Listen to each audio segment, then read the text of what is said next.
How to fix audio issue on CapCut app. So if you want to fix the audio issues in your CapCut app, then first you need to open up your CapCut application. Now once you're under the CapCut, you need to just go with a new project or with an existing project. Now once you're here, you can go with the left side, and here if you have an option of unmute, then it means that your video has been muted. So you just need to simply tap on unmute and check if your problem still persists.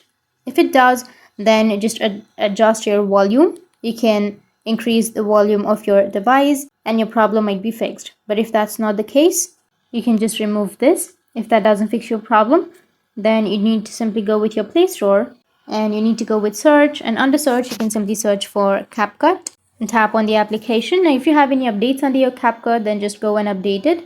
Once you update it, your problem might be fixed. If that doesn't fix your problem, then you need to simply tap and hold on to that CapCut application.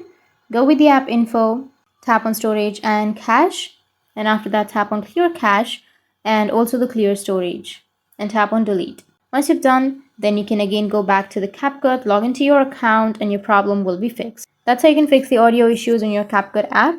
And if you have any questions, feel free to comment below. Thanks for watching.